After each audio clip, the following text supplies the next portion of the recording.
organizamos esta actividad muy, pero muy rápido. Tanto Atzah Yeni, la organización que desde hace 16 años tengo el honor de dirigir, y mi otro sombrero actual, que es el del Keren Kayemet Israel, en donde de hecho estamos reconstruyendo muchas de las cosas que ocurren de las renovaciones en Israel, desde un kibutz hasta escuelas para niños, hasta centros de desarrollo, hasta bosques también. Así que muy orgulloso del trabajo que se está haciendo en Israel. Y por último, y ante todo, con mi amigo Bushi Gatman, que está acá, una pantalla encendida, con el Kerem Leidut, que es fundamental para los Olim que están llegando a la tierra de Israel, para que reciban más beneficios de los que reciben. Por lo tanto, si conocen a gente que quiere hacer aliyá y que quiere llegar a Israel, entonces Kerem Leidut les va a dar una mano suplementaria, fundamental de los países donde estén. Bushi, te pido que si podés en el chat coloques el teléfono o el contacto general donde se pueden conectar para poder hacerlo, y vamos directamente, si les parece bien, ya al tema, ¿vale? Así que intentemos hacer un brief corto y correcto para que nos deje una imagen amplia de lo que está pasando en la región. Y voy a empezar, si te parece, antes de darle a Ilan por el final. Yo creo que tenemos que estar atentos los próximos días de un fenómeno que de alguna manera va a afectar al desarrollo de lo que estamos viendo en Irán. Porque declarativamente hablando, tanto Donald Trump como Netanyahu dicen, nuestro objetivo no es solamente reducir la capacidad bélica de Irán, sino también es lograr impulsar que la población civil de Irán salga a la calle y tome el poder. O sea, lo mismo que intentó hacer en Venezuela, y que de alguna manera lo logró, porque logró tener a alguien que ejecute ese programa de transición. En este caso, la Delcy Rodríguez local. Bueno, lo ideal sería que la población y el futuro de los iraníes sea decidido por la propia población. Ahora, para eso hay que debilitar el régimen, y es lo que estamos viendo. La preocupación que creo que tenemos que estar atentos es sobre dos tendencias. La primera es que, por lo visto, Donald Trump le interesa especialmente, también por presiones internas, negociar una salida. O sea, la presión que tiene el Partido Demócrata y de los medios de comunicación demócratas en contra de la guerra, por un lado, y también de las fuerzas MAGA, las fuerzas aislacionistas de derecha de Estados Unidos, que tienen personajes como Tucker Carlson y demás, que hablan que Estados Unidos no tiene que meterse en ningún tipo de conflicto en el extranjero. Ese tipo de organizaciones quieren que Estados Unidos no termine combatiendo en Irán.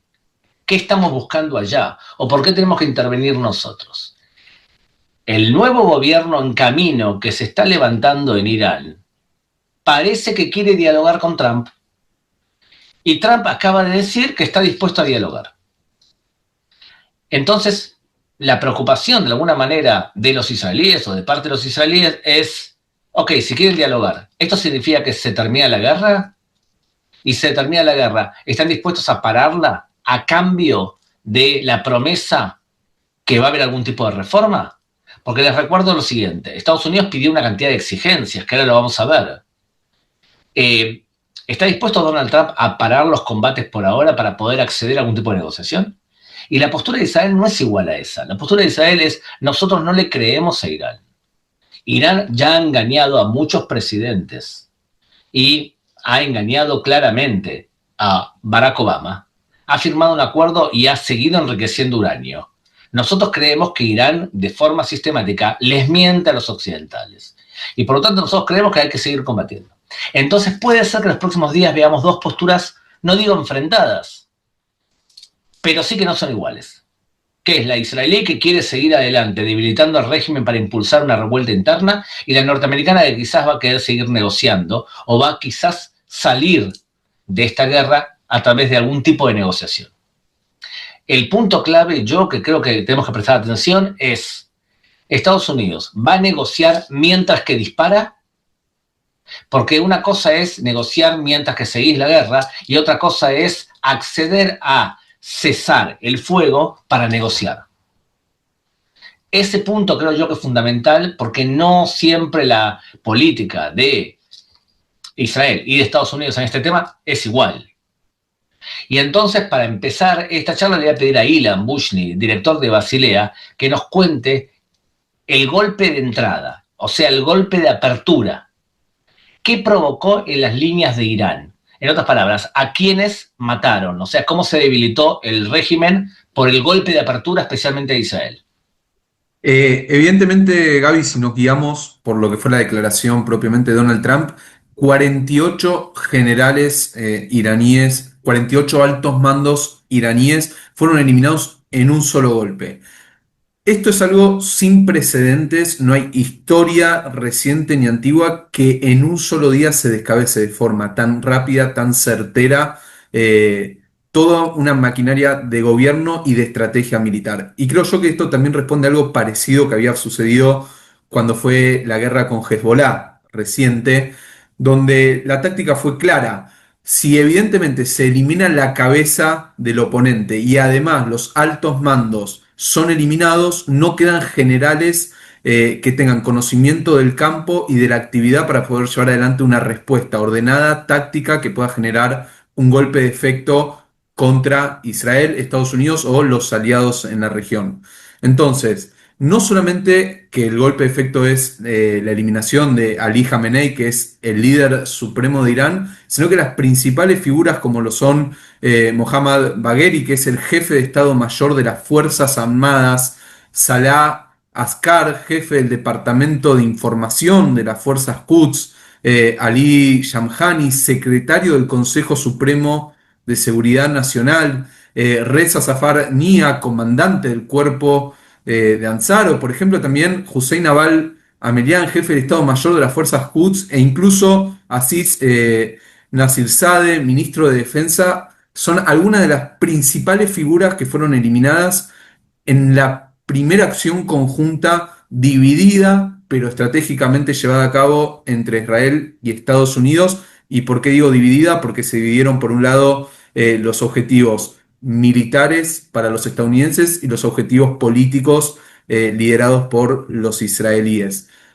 Creo que no hay Espera, lo que está diciendo muestra. entonces, lo que está diciendo Ilan es que los americanos se dedicaron especialmente a las cuestiones militares de reducir la capacidad bélica, mientras los que ejecutaron la matanza o el descabezamiento físico del liderazgo de Irán fueron los israelíes.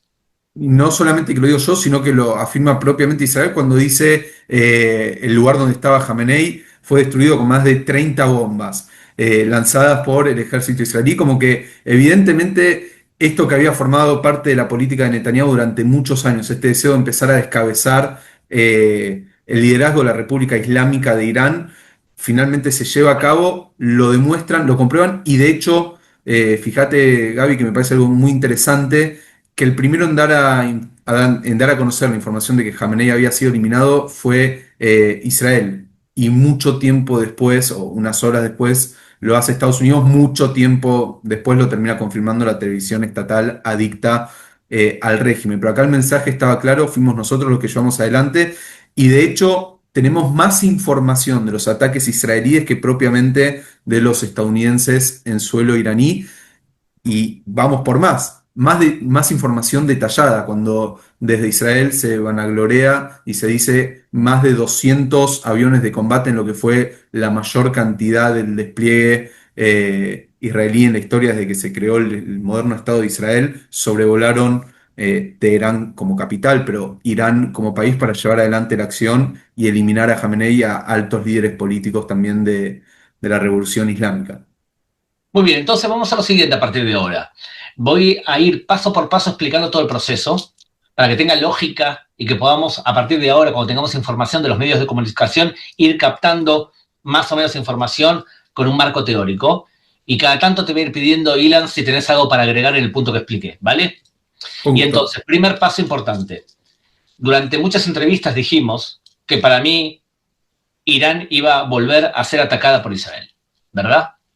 Y lo que ocurrió fue que la primera vez que Israel atacó relativamente fuerte en abril del año pasado debilitó sus baterías defensivas. Significa un país tiene que tener baterías defensivas para poder captar lo que te va a hacer el otro, y los iraníes tienen especialmente S-300 rusa. Les gustaría tener S-400, pero para eso tienen que comprarla y no tienen el dinero y no es seguro que los rusos quieren darle esas baterías porque las necesitan para Ucrania. En septiembre del año pasado hubo un enorme ataque por parte de Israel que descabezó aparte de la capacidad, la inteligencia, perdón, el poder político y militar de Irán, pero que mantuvo de alguna manera ciertos poderes que Irán tiene en pie. Y yo creo que tiene que ver con el hecho de que vos podés atacar un montón de objetivos, pero no está claro que lograste todos los objetivos que decías cumplir. Por ejemplo, Donald Trump terminó la vuelta anterior afirmando que Irán no tenía más capacidades nucleares o que se había destruido la capacidad del programa nuclear iraní. Y no es seguro que era así.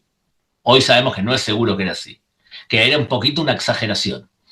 Entonces, ¿qué es lo que tenía Irán? Bueno, en septiembre del año pasado tenía centrales nucleares capaces de enriquecer uranio de forma muy rápida y tenía uranio enriquecido que lo había hecho a niveles sospechosos. Y explico rápidamente. Cuando vos tenés uranio enriquecido al 3,5 a 5%, estás enriqueciendo uranio para poder alimentar centrales eléctricas. Si lo haces al 20%, estás creando uranio enriquecido para, por ejemplo, estudios médicos. Ya es sospechoso, pero estudios médicos. Cuando enriqueces uranio al 60%, como hizo Irán, ya estás claramente con objetivos militares. Y si vos subís al 93,8% y tenés 25 kilos de uranio enriquecido, tenés una cabeza nuclear. Tenés lo que necesitas para armar una cabeza nuclear. Lo que hizo Irán fue enriquecer uranio al 60%, en una cantidad que es desproporcionada a sus necesidades. O sea, tenía más o menos para armar unas 8 a 10 bombas nucleares, según a cuánto lo enriqueces. Porque tenía aproximadamente 500 kilos de uranio enriquecido, que supuestamente Israel dice que saben dónde están, que Estados Unidos dice que saben dónde están, pero que nosotros no sabemos dónde están. O sea, tenía uranio enriquecido en cantidades que son muy preocupantes. Lo segundo que tenía Irán era centrifugadoras, que podían enriquecer uranio mucho más, elevarlo incluso del 60% más para arriba. Eso fue lo que fue golpeado, dañado, no sabemos si existencialmente, pero sabemos que todavía tienen centrifugadoras y tenían centrales nucleares que de alguna manera seguían funcionando. Y por último, tienen misiles para poder portar cabezas no convencionales. Y eso es algo que le preocupaba mucho a Israel porque la fabricación de misiles y misiles balísticos que tenía Irán no era un tema menor. ¿Cuántos misiles calculábamos que tenían después de septiembre? Unos 1.000. Unos 1.000 misiles balísticos que podían realmente hacer mucho, mucho daño. Y por último, Irán siempre tuvo la capacidad para poder armar esa cabeza nuclear. O sea, veamos como resumen. Tenían el uranio, tenían los misiles y sabían cómo hacerlo. Es verdad que después de septiembre tenían mucho menos de eso, pero todavía se habían mantenido con ciertas capacidades técnicas que eran muy preocupantes para Israel. Ahora bien, desde el punto de vista de septiembre, desde septiembre hasta hoy, ¿ustedes se impresionaron que Irán entendió el golpe y renunció al programa nuclear o que lo impulsó? Bueno, lo que dice Israel es al contrario. Cuando le golpeamos, aumentó incluso su fabricación de misiles, la gravedad de los misiles que funcionaba, y además entendemos que siguen con la carrera nuclear, pero acelerada para intentar que no los vuelvan a atacar. Todo eso me llevaba a mí y a otros a suponer que Israel iba a volver a atacar a Irán. En el camino, Donald Trump accede al poder y empieza a mostrarte más a favor de un ataque contundente con Irán. Y Bibi Netanyahu termina su cadencia como primer ministro en octubre-noviembre de este año. Puede ser que sea reelecto, pero tenemos una ventana de tiempo que era para aprovechar. Y esta ventana de tiempo era ahora. Es por eso que era evidente para mí que iba a atacar Estados Unidos, o por lo menos Israel seguro iba a atacar. Bien, esta es la primera parte. Donald Trump necesita mostrarle también a su interna que está negociando y que está cumpliendo con los intereses igual que hizo, de alguna manera, con las normas internacionales, negociando con Irán. Lo mismo que hizo con Venezuela.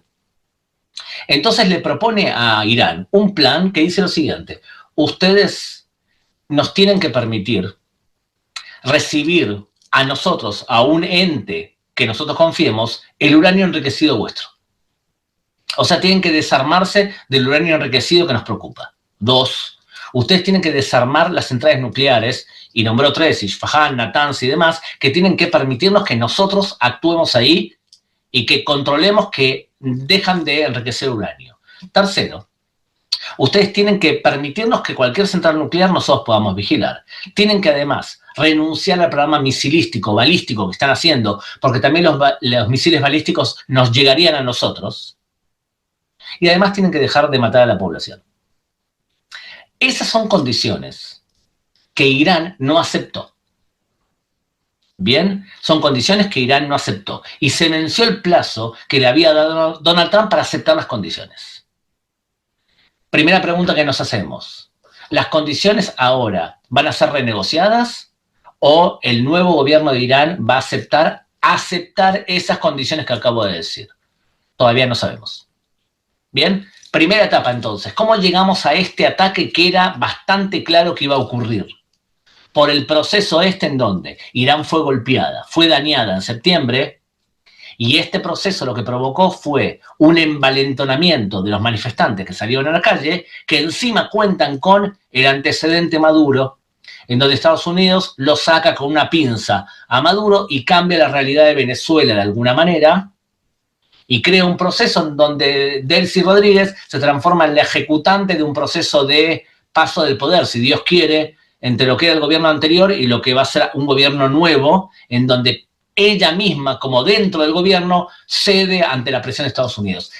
Hasta el punto que ahora lo llama mi amigo Trump o algo así, lo calificó. Entonces, prestad atención. Pezeshkian, que es el presidente de Irán, ¿es la Delcy Rodríguez? Puede ser. Acuérdense este nombre, es el presidente de la República Islámica de Irán. Ahora voy a explicar qué función cumple. Primera parte. Irancito, ¿algún agregado? Sí, dos detalles muy importantes. Hoy un comunicado del ejército israelí fue contundente en cuando dice, nosotros teníamos la información que para el año 2027 Irán iba a desarrollar por lo menos 8.000 misiles balísticos. Está claro que había información concreta por parte del ejército israelí de que el desarrollo misilístico iraní no había terminado. Y por el otro lado, la declaración de Donald Trump a la cadena Fox, cuando dice, de acá a 2, 3 semanas, Irán podía tener la bomba nuclear. Ese detalle lo dijo hoy en una entrevista así como al pasar y no se le prestó mucha importancia y habla de que no había alcanzado lo suficiente, como bien habías dicho, Gaby, lo que sucedió en la guerra de los 12 días. Y no solamente lo dijo Trump, hace una semana atrás lo había dicho el vicepresidente J.D. Vance de los Estados Unidos cuando afirma: tenemos información de que Irán sigue desarrollando su plan nuclear y eso nos preocupa. Simplemente decirte esto para acotar. En el día de ayer el Wall Street Journal, uno de los diarios quizás más leídos de Estados Unidos hacia el mundo, afirmó que Donald Trump contaba con la presión de dos líderes del extranjero. Uno era Bibi Netanyahu y el otro se pronunciaba frente a los medios diciendo que no tenía que hacerlo y sin embargo se cansó de llamar a Trump el príncipe heredero Mohammed bin Salman, príncipe heredero que es en realidad quien está gobernando en este momento en Arabia Saudita. ¿Crees que fue suficiente la presión saudí también para convencer a Trump de llevar adelante la acción? La verdad que no sé. No sé, porque Arabia Saudita en público decía que prefería a un Irán débil como estaba hasta ahora y que no haya un ataque. Eso es lo que decía en público.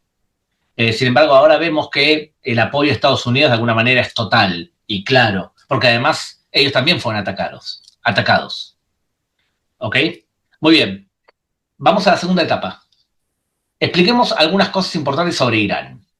Irán tiene un régimen basado en la premisa que se llama Wilayat al-Faqih, y es el líder, es el tutor de la sabiduría o del pueblo. O sea, existe un convencimiento por parte de Irán que el líder teológico es una figura que es infalible, que todo lo sabe y que puede gobernar y que nunca se equivoca. No es tradicional en la cultura islámica chiita. Es una innovación impulsada por el Ayatollah Khomeini. O sea, vuelvo a repetir, es un concepto muy importante para entender cómo gobiernan los iraníes. El sabio sabe todo y él está conectado de alguna manera con Alá y es el más sabio sobre la tierra y él sabe todo. Entonces, ¿cómo se organizaron internamente? Sí, se organizan de la siguiente manera. Lo primero que hacen es crear un consejo de sabios consejeros, que son 88. Ellos son los que eligen a 12 sabios. Sabio en árabe se dice ulema, en persa se dice ayatollah. Son los 12 sabios que reemplazan al califa del Islam y lo reemplazan hasta que venga el Mesías. 12 sabios, uno de ellos es el gran sabio, el gran ayatollah, que tuvimos hasta ahora dos. Teníamos al ayatollah Khomeini y teníamos al ayatollah Ali Khamenei. Khomeini desde el 79 al 89, del 89 en adelante Ali Khamenei. O sea, el sabio sabe todo. ¿Quién gobierna? El sabio. Tienen además un presidente. Y el presidente es elegido por la población. Y hay dos tipos de presidentes. Presidentes conservadores y presidentes reformistas. La cadencia del presidente dura 4 años y puede ser reelecto, o sea, puede estar 8 años, como estuvo, por ejemplo, Mahmoud Ahmadinejad. Están diciendo que hay algún tipo de señales, que hay algún tipo de disparo, no significa que disparen hacia Modín. Si disparan hacia Modín, entonces o bien sigue Irán hablando, o bien también Gushi, estás en Modín, ¿verdad, Gushi? Entonces, Máximo, si viene para acá, se acaban de avisar que hay algún tipo de lanzamiento para aquí, pero todavía no hay sirenas acá porque no se sabe si el misil viene para la zona centro del país. Entonces, el presidente es elegido por la población y hay dos tipos de líneas ideológicas. Conservadores significa quieren que la situación siga como está sin reformas ahora. Reformistas en el Islam chiita del actual Irán significa quieren volver a la época del ayatollah Khomeini. Eso es reformista. Creen que la época de la pureza de la revolución islámica del 79 es la que debemos volver, porque ahora un poco se deformó y se malversó. Eso es el concepto de reformista. La gente en Occidente piensa que reformista es aquel que quiere abrirse a Occidente. No es verdad. Bien, entonces, cuando vos querés ser presidente, elevás tu candidatura ¿a quién? Al Consejo de los 88 sabios. Y ellos autorizan la candidatura. Si no te autorizan, no eres candidato.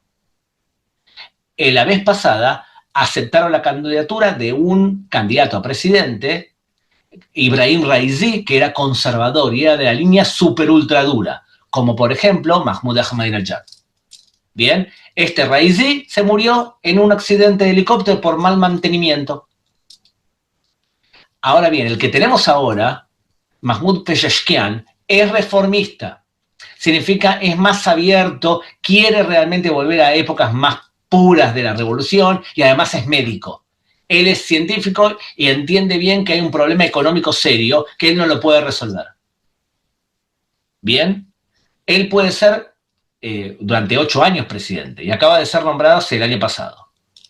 Ahora, ¿el presidente qué función tiene? El presidente administra el país nada más. Es el que tiene que solucionar los problemas de electricidad, los problemas de agua, es la función del presidente. Pero él no decide cuestiones políticas estratégicas, lo decide el sabio, Ali Khamenei. Y ellos también tienen un parlamento, y el parlamento no puede ser candidato del parlamento sin que lo aprueben ¿quién? Los 88 sabios.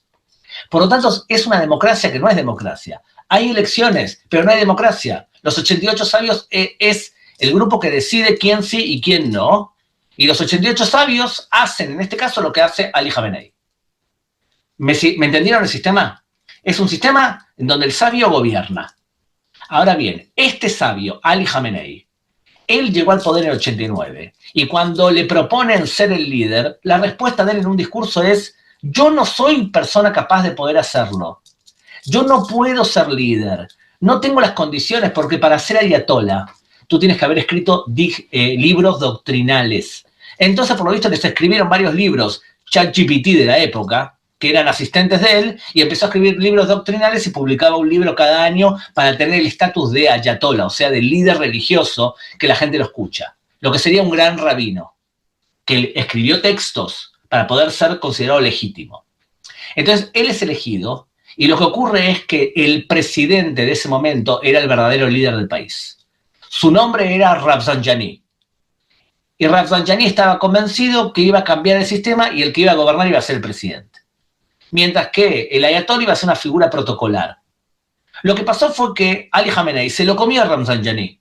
Empezó a eliminar a la oposición y se fue asentando en el poder y además incorporó algo que no tenía Khomeini tan virulento, y era la opción de la violencia física. O sea, Ali Khamenei impulsó una política de violencia física que ustedes lo vieron en Argentina, con 2 atentados y un montón de atentados en el mundo. La opción de violencia física es bien vista. Según Ali Khamenei, la violencia física puede acercarnos a la superioridad del mundo chiita y a la venida del Mesías. Eso era el principio, eliminar la oposición e intentar expandir el Islam para todos lados donde pueda, con violencia. Lo que pasa es que Ali Khamenei entró en la última etapa de su gobierno, digamos en los últimos 5 o 6 años, en un periodo místico que parece que habla con Dios, que él se comunica directamente con el Creador, y entró en una etapa en donde considera teológicamente que la destrucción de Occidente, aunque sea con la destrucción de Irán, o sea, la destrucción de ambos lados juntos, puede acercar la llegada del Mesías. Es por eso que creo yo que últimamente estaba tomando decisiones muy irracionales.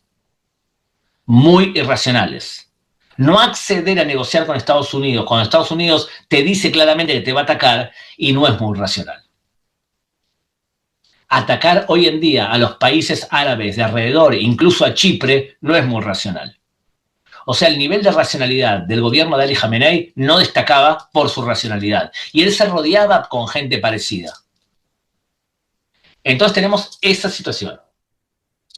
Está sonando la alarma en este momento, y entonces, Ilan, lo que yo quería explicar o hablar era sobre, ¿sabes qué? Voy a entrar desde mi teléfono móvil también. Mancame 5 minutos que salgo de acá y entro al refugio.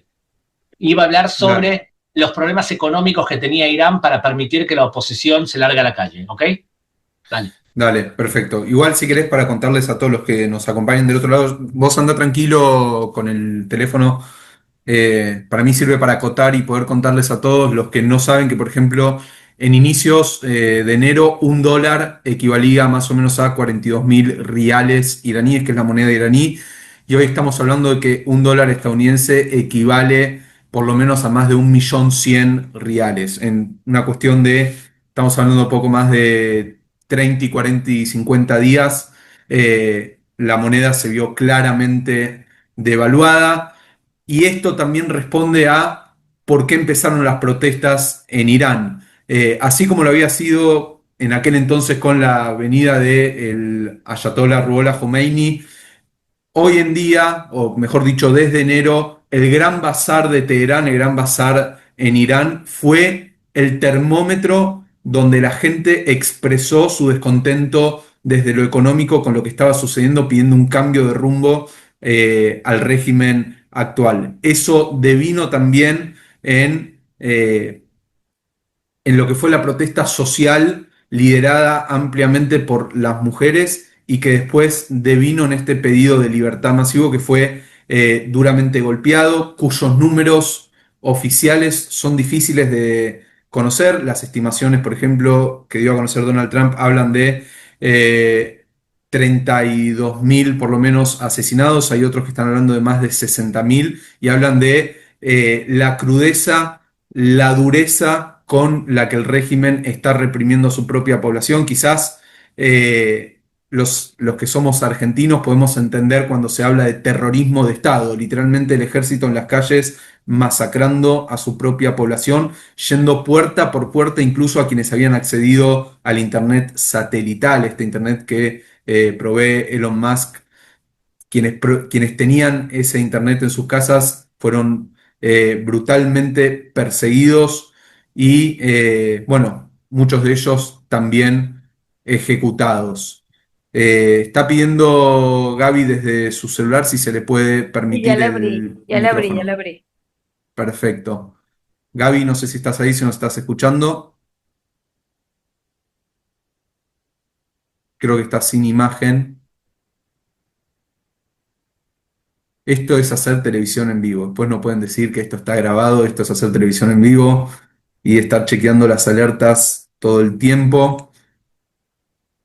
Esperamos a que Gaby haya llegado ya al cuarto seguro. Eh, Hoy justo quiero contar una pequeña anécdota, me pareció muy interesante.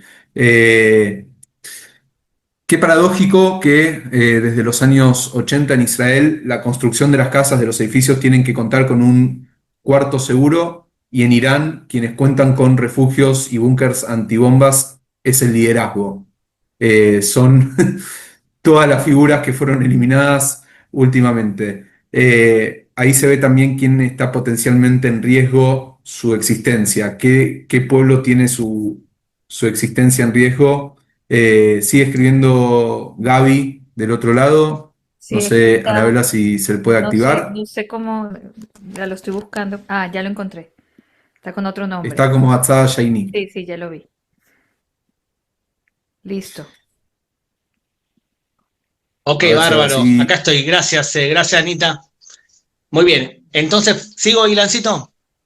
Sí, podés seguir tranquilo. Yo simplemente, para decirte, por si no escuchaste, aclaré el tema de la depreciación de la moneda, por ejemplo, de lo que fue en enero, $1 42.000 reales, a hoy $1 más de 1.100.000 reales. Un sentir económico que se trasladó también a un sentir social en contra del régimen.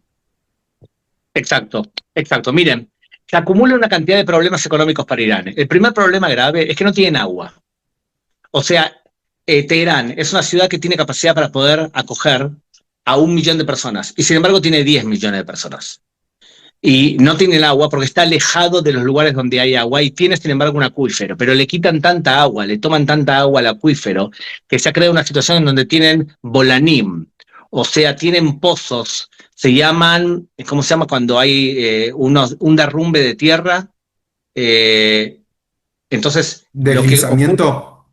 no, tiene un nombre, es cuando en hebreo se dice bolanim, que es cuando la tierra se mueve y se cae, una ruta o lo que sea, es el agujero que está por debajo. ¿Cráteres? No, no, tiene un nombre. La cuestión es que hoy en día vos podés incluso bajarte, eh, podés bajarte una aplicación que te va mostrando dónde están los bolanim, dónde están estos agujeros que se crean en la Tierra por falta de agua. O sea, vos sacás el agua y la Tierra se cae. Entonces, eh, eso es uno de los problemas que tiene Irán, no tiene agua. Y además tiene una población culta, o sea, tiene una población que ha estudiado, socavones, ahí está, socavones, muy bien Lili. Socavones es la palabra de esto, es la traducción de Bolanim. Entonces, es una población culta, joven, que no tiene hijos. O sea, han tenido un boom de natalidad durante los días de Khomeini y ahora han parado de tener hijos. Y vemos también una cantidad de personas que se declaran laica. O sea, no tienen hijos, son gente culta, no tienen trabajo, no tienen agua y tienen grandes problemas económicos, como ha dicho bien Ilan, en la manera que los puso. Para que vean una idea, Ilan habló de 1.1 millón cada rial, ¿verdad? ¿Dijiste? Ahora está Exactamente. 1.77, o sea, 1.770.000 reales cada dólar. O sea, es imposible, incluso es imposible acceder a las materias primas. O sea, Irán tiene un problema económico muy serio, realmente serio. Y tiene un problema en donde la gente que está desesperanzada protesta o protestó, pero como no podés vivir en un régimen que te persigue, la inmensa mayoría de aquellos que podían irse se fueron. Entonces tenemos un problema serio y es que no hay liderazgo interno. El liderazgo interno más importante de Irán está en el exilio. Yo en un momento, el año pasado, tuve la suerte de reunirme con la dirigencia de Venezuela, con el presidente electo y con Corina Machado. Y estábamos hablando sobre hasta qué punto lo que pasa en Irán no les pasa a ustedes en Venezuela, que hay tan pocos líderes que se han quedado. Es verdad, se fueron porque tienen miedo por sus vidas, como es lógico. Lo mismo pasa en Irán. Entonces la figura que parece que tiene cierto liderazgo, que no lo tiene realmente, exactamente lo mismo en Cuba, que tiene cierto liderazgo, cierto renombre, es el sucesor del antiguo Shah. El antiguo Shah fue derrocado en el año 79 y pertenece a una dinastía, la dinastía Pahlavi.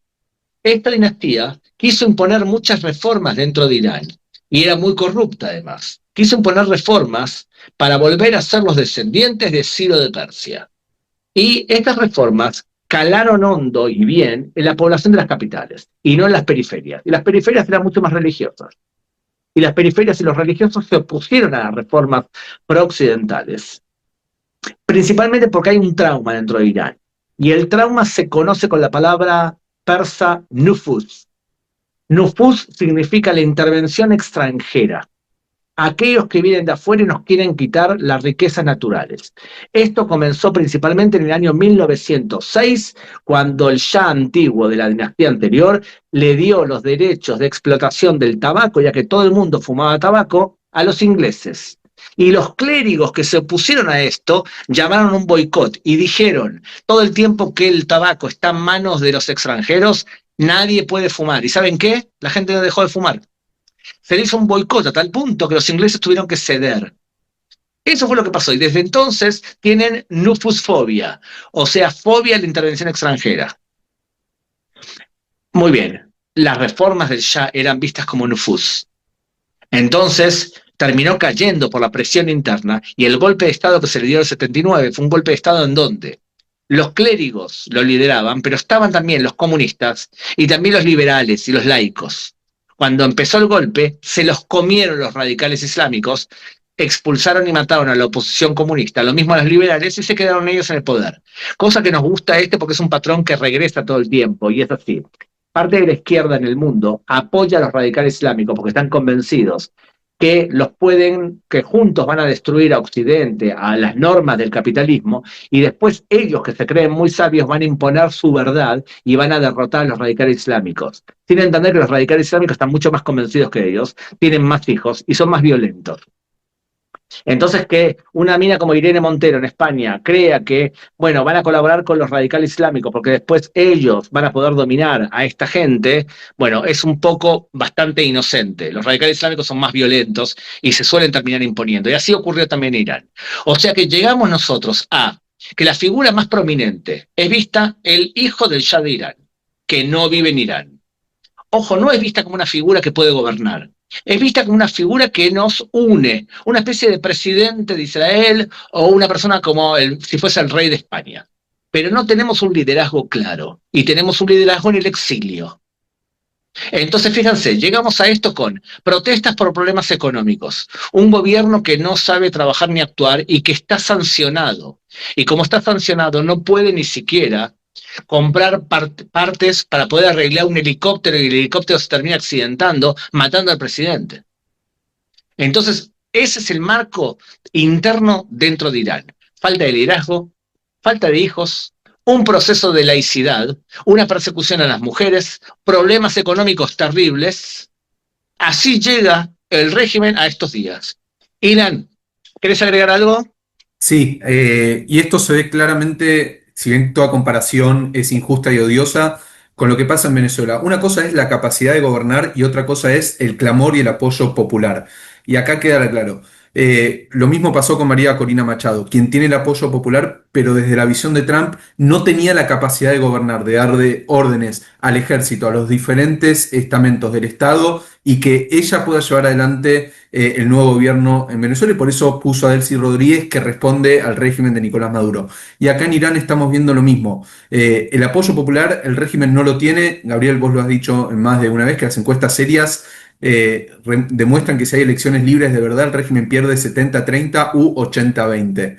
Sin embargo, ellos son quienes en este momento tienen la capacidad de poder gobernar, oprimir a su propia población, pero dirigir el país, aunque lo están dirigiendo de una pésima manera y lo están llevando a un colapso social, político y todo tipo de colapso que uno pueda imaginar.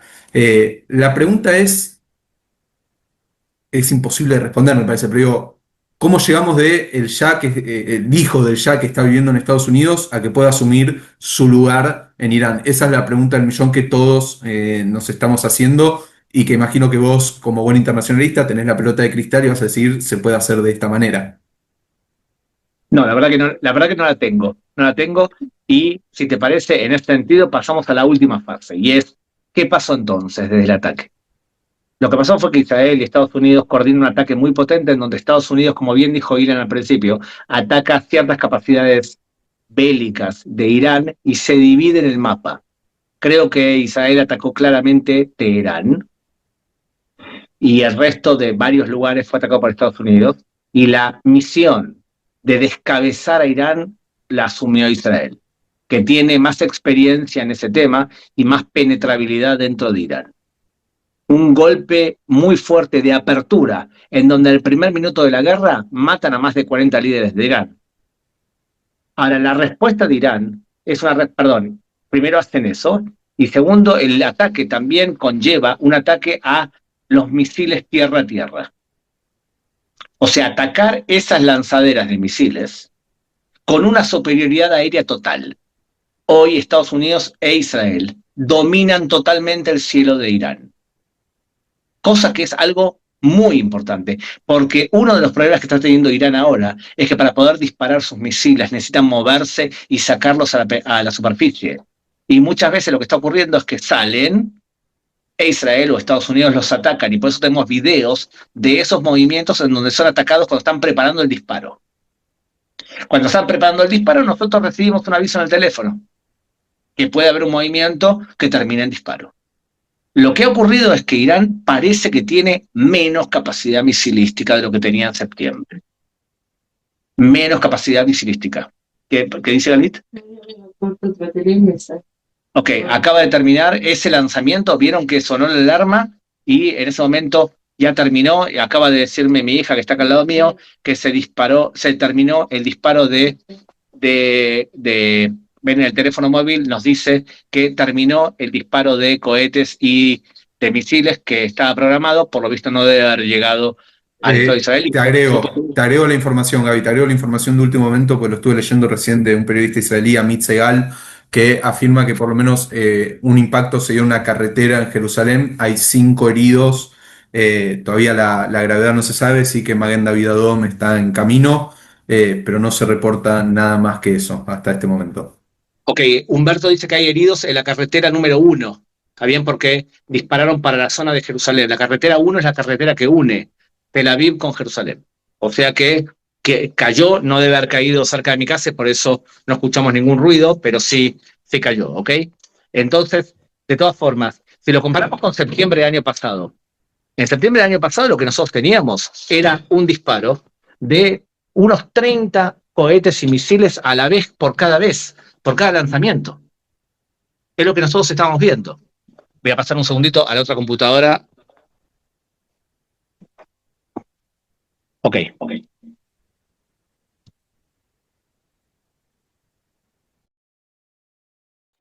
Mientras que Gabriel se acomoda, comento que las imágenes que están llegando, que se pueden ver, es de la carretera impactada y de un auto que estaba pasando justo por la zona. Ya hay varias personas ahí alrededor ayudando, asistiendo a las víctimas. 5 heridos, me dice mi hija recién, soplándome, dice la televisión. Entonces, lo que nosotros vivimos es que desde que comenzó el ataque, Irán nos ha lanzado unos 100, 120 misiles, de los cuales hoy tenemos que lamentar la muerte de 9 israelíes en Beit Shemesh, en una ciudad que tiene, desde el punto de vista, o por lo menos el edificio de la sinagoga que fue atacado, no tenía las condiciones que tienen las casas en Israel construidas en la última época, donde tenemos un refugio antibomba dentro de nuestra casa. Por lo visto no tenía la calidad en la construcción, cosa que puede explicar el daño que hizo ese misil, pero todavía es temprano para saberlo. También tenemos 2 israelíes que murieron ayer en Tel Aviv, uno por el impacto directo y otro por falta de aire cuando corría para el refugio. O sea que sumamos ya 11 muertos. Pero si tomamos en cuenta lo que fue el ataque anterior de septiembre, vemos una capacidad inferior de Irán en el disparo de los misiles. Y también cierta irracionalidad de la forma de actuar de Irán porque está disparando contra un montón de factores que no solamente Israel.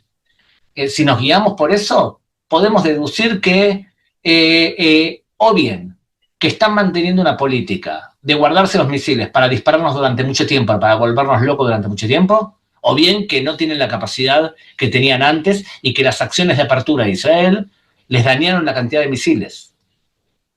Me inclino hoy a pensar por la primera opción. ¿Está bien? Que realmente tienen menos misiles y el hecho de que tengan menos dirigencia, entonces puede ser que les dañe su capacidad para poder seguir disparando en contra de Israel. Tengan en cuenta también que uno de los factores, una de las formas de actuar de Irán es intentar vengarse en el extranjero de lo que no pueden hacer en el Medio Oriente. Por lo tanto, una de las decisiones de los gobiernos, por ejemplo el gobierno de Milei, de aumentar las alarmas y la tensión, tiene mucha lógica. Muy bien, entonces, ¿a dónde vamos a partir de ahora? Si Irán parece que tiene menos capacidad y que está medio rengueando. La verdad es que todo depende de cuán decidido esté Donald Trump y Bibi Netanyahu a seguir adelante con su política de alentemos a la población a tomar el poder y nosotros les defendemos y atacamos a Irán desde el aire. O sea, ¿va a intentar Israel mandar soldados a tierra para intentar tomar el poder por la fuerza? No lo veo. Estados Unidos tampoco lo veo. Por ahora la política es desde el aire y alentar a la población local. El problema es que atacar desde el aire toma mucho tiempo y no es seguro que puedas realmente desde el aire lograr tu objetivo macro. Y la segunda pregunta es, Donald Trump, si negocia, ¿va a parar los ataques del aire? Bueno, son un montón de preguntas que creo yo que sería bueno estar atentos a ese tipo de evolución. A primera vista parecería ser que esto va a durar unos cuantos días más. Y la pregunta es si vamos a terminar todo este proceso con la caída del régimen o no. Yo creo que el régimen va a terminar cayendo. Es imposible por los problemas estructurales que explicamos y por los problemas sociales que explicamos, es imposible que se mantenga en el poder durante mucho tiempo. La pregunta es si va a caer ahora, en esta ola de violencia y en este ataque, o si va a caer un poquito después. Para mí está claro que va a terminar cayendo. Irancito. Dos datos para sumar de último momento. Por un lado, evidentemente, tanto Trump como Netanyahu no paran de envalentonar a la población. La televisión en Irán sufrió un hackeo donde se transmitió el mensaje en Farsi que utilizó con la inteligencia artificial el premier israelí Benjamin Netanyahu. No estaban los subtítulos en español, así que me parece que no usaron tu video, Gaby, pero sí el original de Netanyahu. Y por el otro lado, una declaración que me parece súper interesante de una figura cercana a Bibi Netanyahu, como lo es, podemos decir que es influencer, Anaya Naftali, diciendo que Donald Trump declaró públicamente que él cree que la guerra va a durar por lo menos 4 semanas o incluso menos. Esa es una noticia que se acaba de dar a conocer hace 5 minutos, mientras que nosotros estábamos en este Zoom, y que me parece que le empieza a poner un plazo a toda esta operación que dejó desde el minuto cero, me parece que muchas incógnitas y la pelota a favor del bando israelo-estadounidense por sobre el iraní con un efecto sorpresa total, y que ponerle un plazo de 4 semanas me parece que por la magnitud de lo que representa estamos hablando de algo corto e intenso. Muy bien. Muy bien, sé que no les pusimos, Jorge Hirsch nos pregunta si hay una Delcy Rodríguez en Irán. Yo empiezo a intuir que Pezeshkian, el presidente, puede ser esa figura. ¿Saben por qué? Porque no lo mataron. Y sí atacaron a Mahmoud Ahmadinejad, que no es presidente, pero que fue presidente. ¿Por qué lo dejaron vivo? Bueno, puede ser porque él es el potencial de Delcy Rodríguez. No sé si lo estoy diciendo por intuición o por deseo, pero esperemos que surja alguien así. Miren, les pedimos muchísimas disculpas de no poderle dar a cada uno de ustedes la posibilidad de preguntar si hay algún tema que no tratamos, pero tanto Ilan como yo tenemos que entrar a hablar con los medios de comunicación y no comunitarios. Así que nuevamente, gracias por haber entrado y haber estado esta hora con nosotros, de haber aguantado el cambio de cámara y demás de un lugar a otro, y volver a pedirles que si tienen Olim que están en proceso de hacer aliyá, que no duden en comunicarse con el Kerel Yedidut, la fundación del Fondo de Amigos de Israel, donde muchas veces son amigos cristianos que nos ayudan a traer gente a Israel. Por supuesto, apoyar el trabajo del Keren Kayemet Israel y felicitar a mi amigo, colega Ilan Bushni, que nos hace quedar tan bien en los medios de comunicación en donde aparece. Un honor conocerte desde tanto tiempo y ver tu crecimiento personal. Queridos amigos, muchas gracias y que sigamos fuertes y valientes.